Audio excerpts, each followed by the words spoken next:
I wanted to give you the easiest morning sequence that you can do to open up your back for the day ahead. So, all of us get stiff backs. We are walking on two legs. It is part of being a modern day human, sedentary a lot, sitting down, like all the things. So, this is what I do every single morning to wake up my lower back after sleeping, to make sure that I have the fluidity that I need in my spine so that I can live a good life. So I want you to live a good life. I know you do too. So I'm going to share with you my morning sequence, the best way to open up your lower back, hopefully in 10 minutes or less, so you cannot tell yourself you do not have enough time.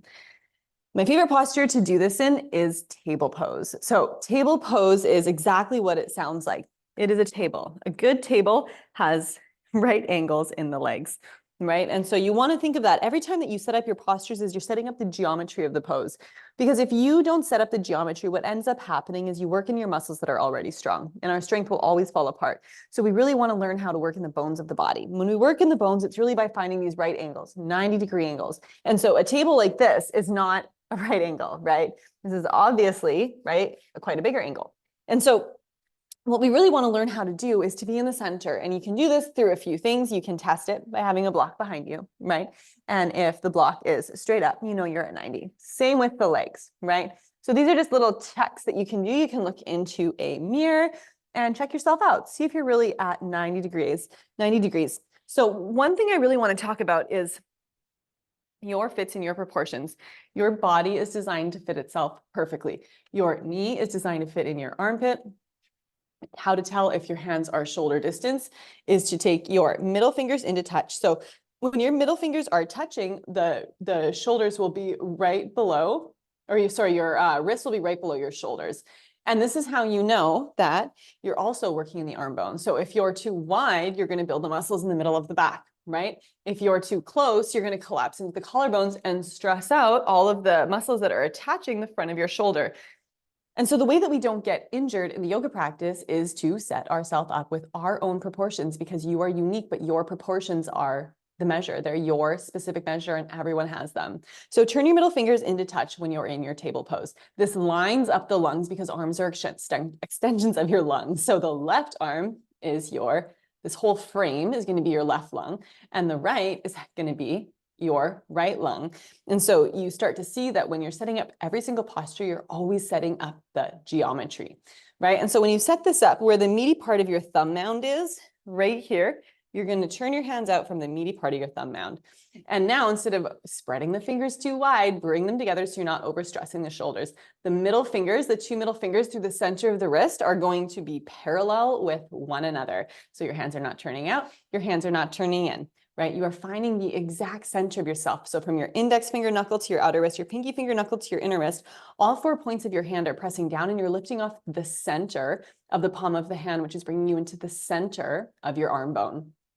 And now for the legs, it is the same thing. To know if you're hip distance, you just take your two fists between the center of the knees, because what this is really doing is it's like placing the two fists between the center of the arches of the feet, which is the same thing as turning one heel in to touch or one foot in to touch its inner heel. So there's a few ways to measure the feet, but this is hip distance, and this places the heels right below your knees. And when you're doing it in table and you're taking your fists between the center of your knees, you are going to be with your knees right below your hips so that you're not putting too much pressure on the knee.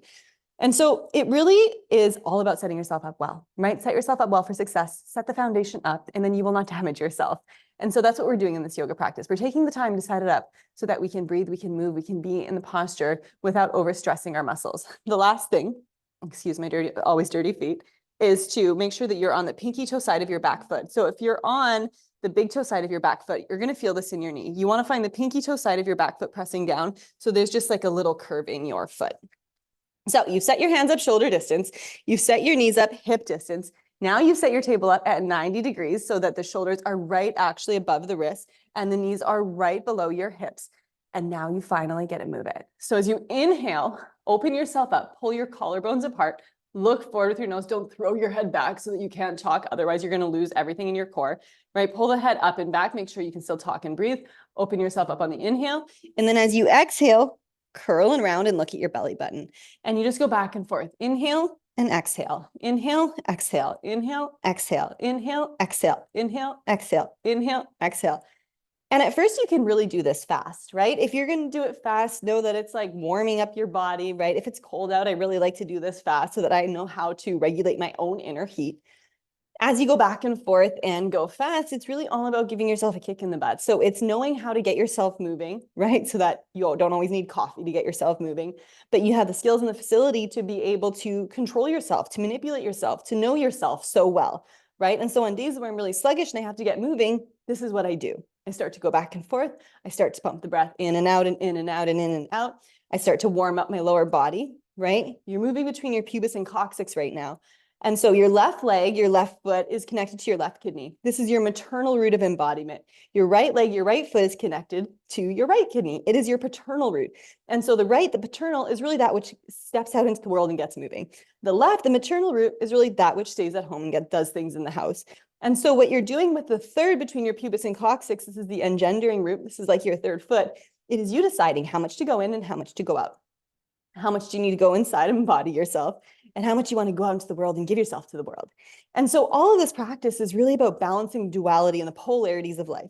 How much into how much out, how much up to how much down, how much left to how much right, how much black to how much white, right? Because the whole point of yoga is to balance yourself, is to find the balance in the center of yourself.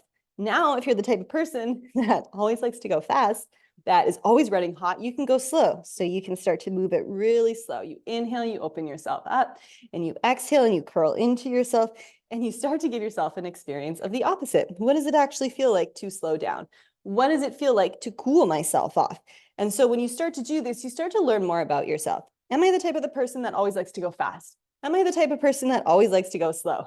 Right? Because eventually your strength will blow out. So if you always like to go fast all the time, eventually the universe is going to slow you down. If you like to go slow all the time, eventually you're going to get a fire under your butt, so you have to get moving.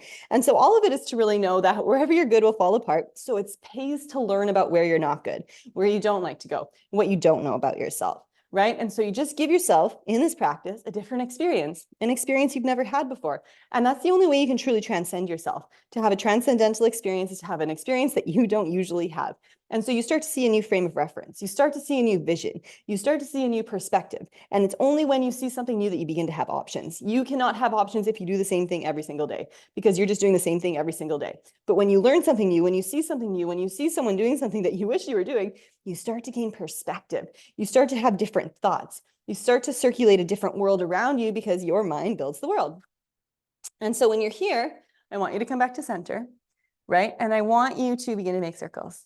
And so now when you go back and forth, you're really learning how to play with fire, right? You're heating yourself up. You're really going into the basement and just going back and forth and back and forth and back and forth and aggravating your pilot light, which is really your reproductive organs. But now when you circle it around yourself, I want you to think that your pelvic floor, your perineum, right, is drawing, but right straight behind you, you're drawing circles with it on the wall behind you. And so if you've never done these circles before, it might be very confusing. Luckily, you're on YouTube watching a video. No one's watching you, right? So do whatever you can to get moving your lower body. Spin it around in circles, right? Every time you inhale, come forwards, open it up. Every time you exhale, curl. If you're really skilled at it, you can start to bring your head into it so that your whole entire spine is circling, right? And so when you go back and forth, you're developing that heat. When you start to create these circles, what you're doing is you're bringing the water element into your body. And so the water, you're swishing it around, you're moving it around. Water is very fluid, right? And so when you play with water, it's really to know that anytime you're playing with fire, you have to have some water around, right? And so your water is your kidneys, it's your ancestry. It is really like your epigenetic or your genetic stock.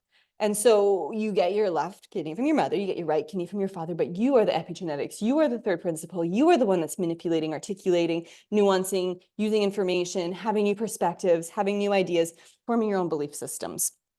And so when you're playing with water, you're really playing with the kidneys, you're playing with your bones, you're playing with your ancestry, you're playing with your head hair, right? And that's why you need enough moisture in the body. When you don't have enough moisture, this is where arthritis comes in, right? Because the moisture dries out of the body. The bones get rigid and hard. Well, your bones are meant to be malleable. They're meant to be pliant, just like your mind is. And so that's why to see it coming is to know that eventually it's going to get rigid and hard. Eventually you're going to get opinionated. But you have to ask yourself, is that what you want?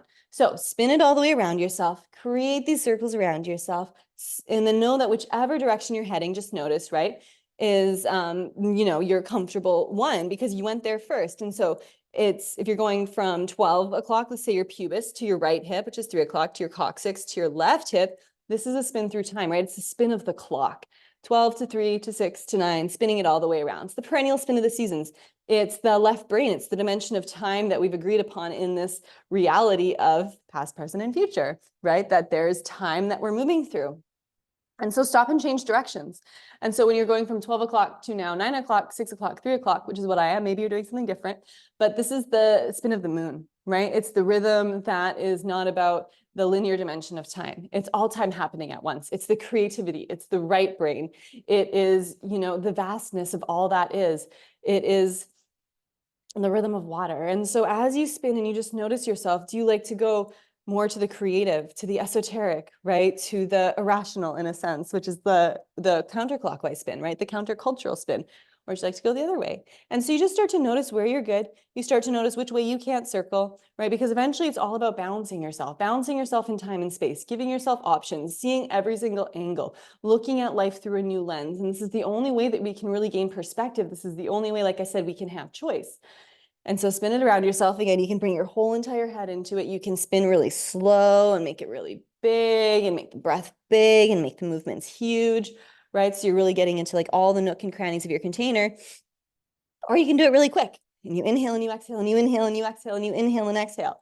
And guaranteed, if you do this for 10 minutes every morning, you are going to open up your spine. You are going to open up your back. You are going to flush some air in and out of your body. You're going to give yourself a little bit of energy. Your head is going to get a little bit more clear because you're doing something for yourself, right? You're telling yourself you're going to move your body at the beginning of the day. You're going to move all the energy through the spine. The spine is like the big circuit breaker in the body, right? Everything moves through here. And so, you know, anytime anything's going on in the body, it's always going to show up in the spine. Beautiful. Come back to center. Just want you to come off of your hands and shake them off for a moment.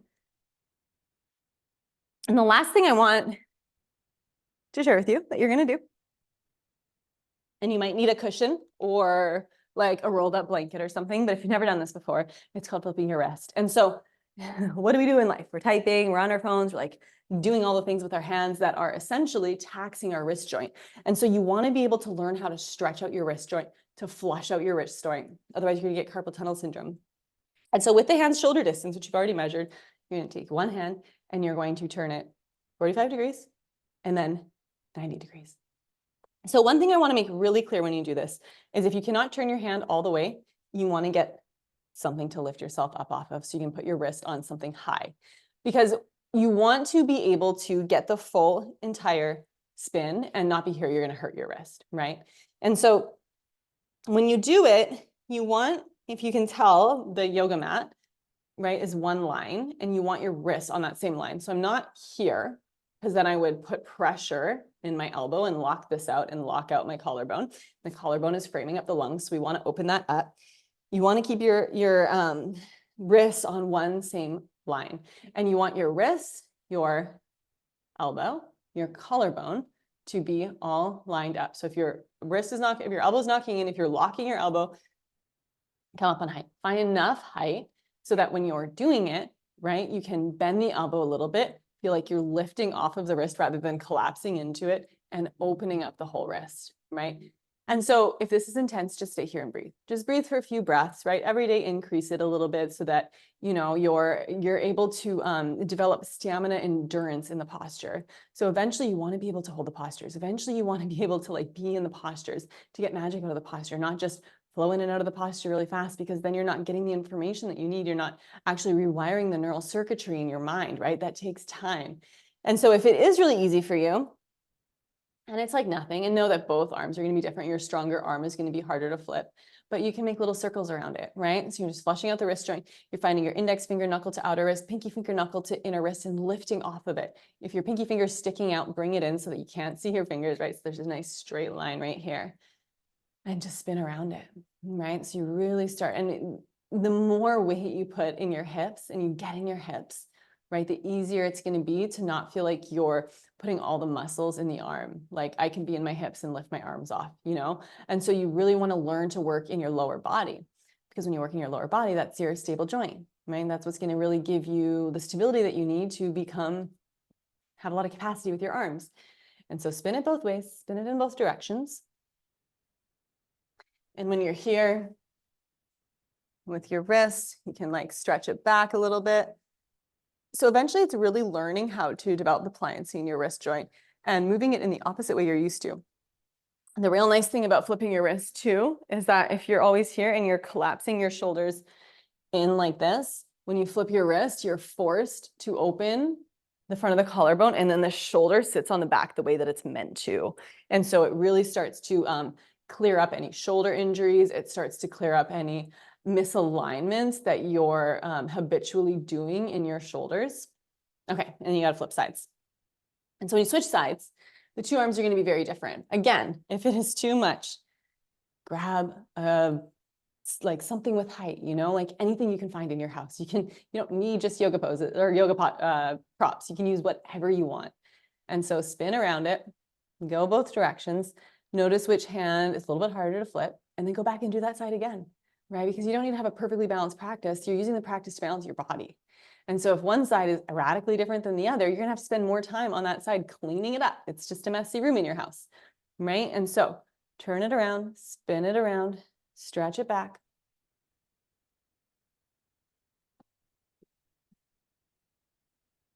Beautiful. And so eventually you can do your dog poses here, right? Eventually you can do your circles and your cat cows here.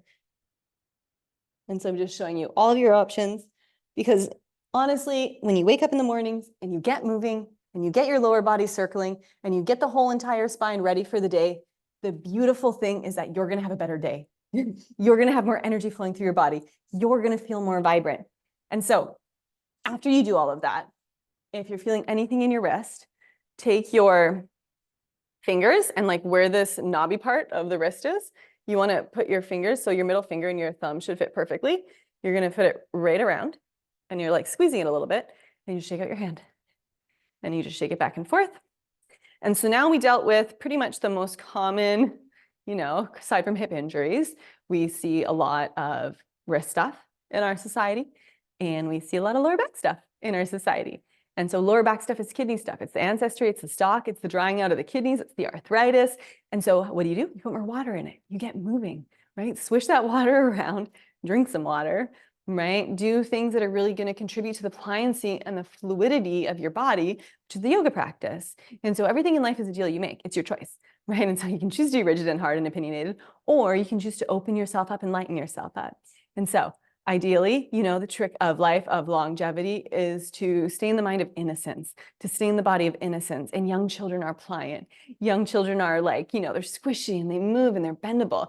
And that's how we do the practice, because we see what's going to happen to us. We see that it's all going to fall apart, right? We know where it's all headed. We know we're going to get a hunchback. We know we're going to get carpal tunnel syndrome. So what are you going to do about it, right? You got to show up every single day. You got to devote yourself. You got to dedicate yourself. And the thing is that it becomes so good that how could you not show up, right? How could you not want to feel good?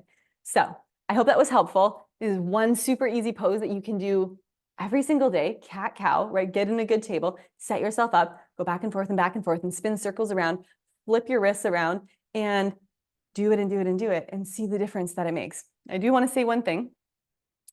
I'm not there to help you, so do it at your own risk. And the other thing is, if you ever feel like shooting sharp pain, right, that's the pain you do not want to feel. If it's like the, oh, I'm stretching kind of feeling, right, that is what you want to feel. And so for more further in-depth look at the postures and how to set it up, my book Yoga as Origami is great. It has all the postures laid out. It has the geometry of everything. It's an incredible companion to have beside you when you're doing your practice. Make sure you subscribe if you like these videos and you want more videos so you can develop your at-home yoga practice or your own philosophical, spiritual well-being work. And also I have a ton of free stuff in my app. You can go in there and check it out and be part of that community over there. But I hope you use this. I hope you have a beautiful day. And I hope that you really start to see some changes in your body, because that's what this is all about. When you do the work, you should see the changes, because that's where the magic comes in. So thank you so much for being here.